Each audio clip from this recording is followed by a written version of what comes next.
Rasool. Thank you, Mr. Chairman. I'm waiting a long time to vote for something like this. Insert the rest of statewide speech. That's it. Thank you, Mr. Chairman. Delegate Price. So, Mr. Chairman, I definitely am not running for anything statewide, but I do have some things to say. So first I want to start with in 2017, I proposed a constitutional amendment that would add criteria language to the Constitution.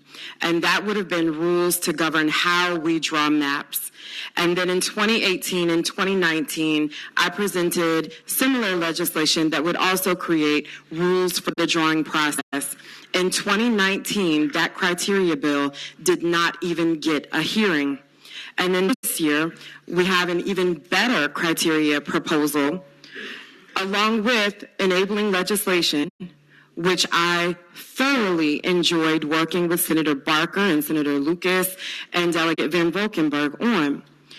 And then the Senate Republicans and House Republicans this year, looking at their votes, show you how they feel about the rules that go along with the amendment. So forgive me for having fears, but I feel like they are very founded that this enabling legislation, which, unlike what you just heard, it can actually be changed at any time because it is a bill. So once it's in the code, it can be changed, but the amendment cannot. And so I have been on record being for redistricting reform, and I've also been on record as a no last year. There was no flipping, no flopping. I spoke out last year, speaking out this year. It is unfortunate that we did not have the opportunity to really address the concerns. But I do believe with the hard work of delegates and senators that we got about 80% of the way to an even better amendment. But that 20% that needs to be addressed is what I will call a fatal flaw.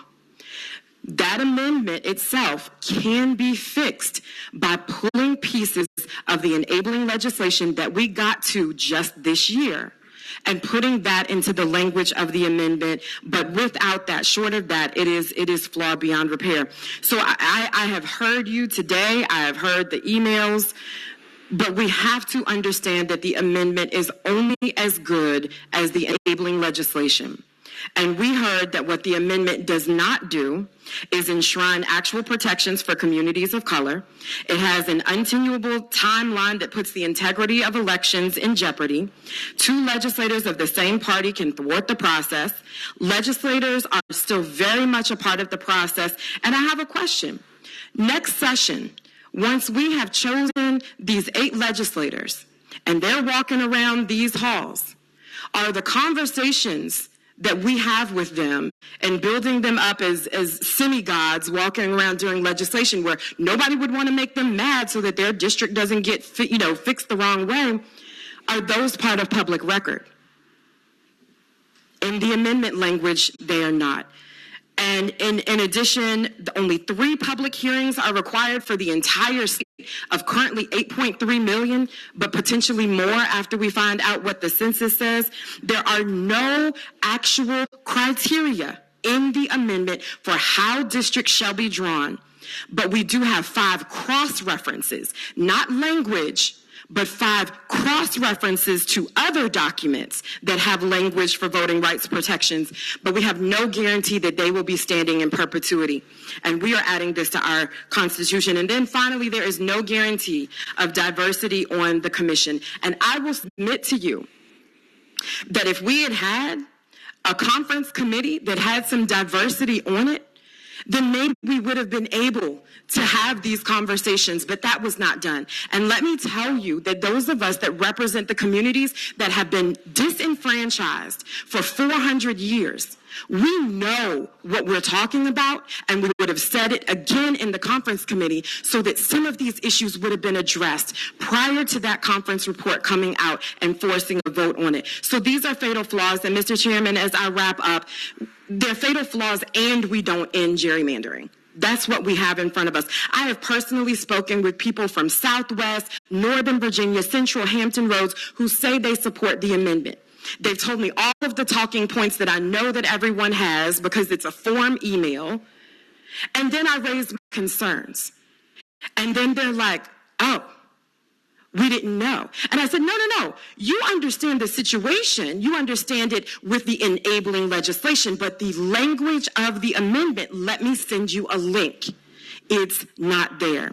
And so they walk away fully understanding the shortcomings of this amendment. And what I don't have the luxury of doing is saying that I'd be killing the good for the perfect, because voting rights protections for my community are not some like silver lining.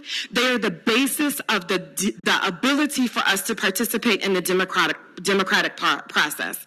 And also the communications that I'm getting that call this nonpartisan and independent redistricting, this is not it. You put that amendment in front of me and you've got my vote. Been a part of those back rooms. I want all of us out of this process. If we bake legislators into this process, they will be a part of this process for generations to come. So y'all don't trust us to go based off legislation of 1256 and 1255 this year? Then why trust us to be a part of this process? So I'm hearing you today, but let me for the record say I'm also hearing the equal number of emails that I'm receiving that oppose this. And contrary to any paid lobbyist position, I am hearing significant concerns from African Americans who were alive during Bloody Sunday that we just celebrated the anniversary of yesterday, that led to the signing of the Voting Rights Act. And you know what they say? They say they don't want to point to another document, that they want to be rightfully included in the language of the actual amendment. And for those reasons, and the fact that in 2020 we still need those protections, then I say without that language, that this amendment is unworthy of our Constitution. So let's get it right. Let's get it right. And with House Bill 1255, which doesn't even get talked about because we're always talking about who does the drawing, 1255 is the criteria that this amendment is lacking. And so under 1255 and 1256, it could cover the process so that we could get the amendment right. Thank you, Mr. Chairman. All right, and the final name in the queue, Delegate Reed. Mr. Chairman, thank you very much. First of all, I want to say that I have been a longtime supporter of nonpartisan redistricting. And my thinking about this goes all the way back to an understanding about what was done in 2009 with the Republicans and their Project Red Map, where they actually went at going through the process of actively redrawing state districts so that they could then actively redraw congressional districts.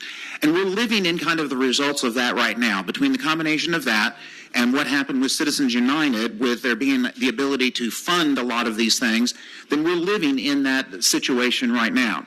So since becoming aware of that and the fact that I recognize that this gerrymandering really has affected the overall tone and temperament of what we have as far as political discussion in the nation, because what has happened is we have ended up with these kind of two tribal groups when the Constitution, both the state Constitution as well as the federal Constitution, were always intended to kind of drive us towards the center.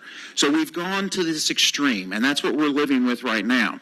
A lot of this was really highlighted when I remember early on in 2017 seeing the original briefing from One Virginia 2021, and I was sold on the plan that they were proposing at that particular time. So I have been a long-time supporter of the concept of what we need to be doing with nonpartisan redistricting so that we can kind of bring the country back towards where we need to be.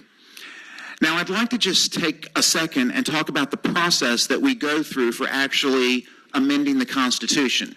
And I want you to think about this. It's really kind of a four-step process that the drafters of the Constitution put in place for us to be doing exactly what it is that we're doing right now.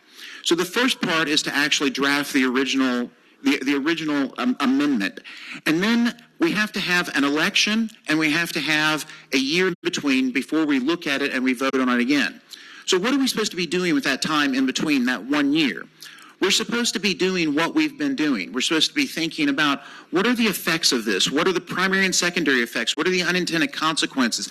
How are we actually going to implement that? We're supposed to be doing all that detailed deep dive to find out what are the real issues with making this substantive change to the Virginia Constitution. This is not just a code change. Code changes occur on occasion, and we've had these happen this year, where a code will be changed last year, and you find out that it didn't do exactly what you thought it was going to do once it kind of met the light of day, and then we make changes this year. That's not what the possibility is with a constitutional amendment. That's the reason why you have this time in between to be able to have thoughtful, deliberate discussions about how this is going to actually affect elections and redistricting in the state of Virginia. Then after you get to that, you have the second passage, which is where we're at right now, and then it goes to the voters. But we have to remember that the drafters of the Constitution put this 1-year period in there in between, so we could do and have all of these discussions. So I voted for this in 2019 because, as Delegate Simon said, it was the best and only redistricting opportunity that we had before us. And now we've had a year to think about it and look at it. And I have to tell you that despite my really fervent support for nonpartisan redistricting, I have serious concerns about where this amendment is. We've done a lot of analysis. We've looked at it. I'm not sure that it's the right approach. I'm quite convinced that there are probably unintended consequences of actually putting this into the Constitution or allowing it to be voted on. And so because of all of those things, Mr. Chairman, and everything, I'm going to vote no against this. And the reason why is that I think after careful and thoughtful and deliberate analysis, we really need to take a step back and we need to look at what is the right solution to go forward. And I will kind of borrow from what Delegate Price was saying. We have the opportunity to use her implementing legislation to do this for the current redrawing and then see how that works and go forward with what Delegate Levine was talking about with a better, more prepared constitutional amendment that carries us forward into the future. Thank you, Mr. Chairman. Thank you. It appears that we've cleared the queue, and I'm going to take Chairman's prerogative to just make a few points. I promise you I won't be anywhere near as long or anywhere near as substantive as those who've spoken before me. I'll simply say there are going to be some who will walk out of here today presuming that they're the winners. If this is done well and the process plays itself out, to plan, we're all the winners. Because certainly there's a great benefit in having a situation where the electorate elects this legislative body versus having the legislators choose the people who vote for them. This is something that I've championed throughout the time of my public office, and I continue to feel that way to this moment. But with all the information that has been imparted, both pro and con, I still remain where I was last year when I said on the floor of the General Assembly that I thought that this was a piss poor piece of legislation. I say that not because of the goal and, the goal of the particular legislation, but I say that because of what I consider the fatal flaws of the constitutional amendment. I hate, and that's a strong word, I hate that the Supreme Court is the backdrop.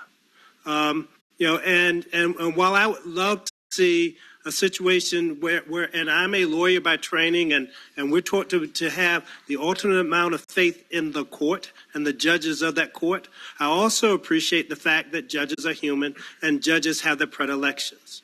And when I'm looking at a situation where the judges of the Supreme Court, 5 of which were Republican appointees, only 2 most recent being Democratic appointees, that gives me great pause. That would be the equivalent for me of asking the drug addict to watch my pharmacy while I go to lunch. I just have that measure of cynicism. The only thing that gets me beyond that cynicism is when we have enabling legislation and when we have criteria bills that make sure we wrap tight what the expectation is of the judges that may hear this case. Because most assuredly, these cases will be going to the Supreme Court. There is never going to be a situation that I imagine where people are going to say, hey, we like the way you've drawn this and we're 100% okay. And especially when 2 people out of 8 can thwart the process at any time. But I want the opportunity for the constitutional amendment to have its shot. So long as we have the belt and suspenders of the enabling legislation and the criteria bill, make sure that we speak loud and clear about what it is that is our expectation. I realize that that this is that moment where we need to now turn it over to the vote, and so I'd ask the clerk to open up the rolls. Members will cast their votes.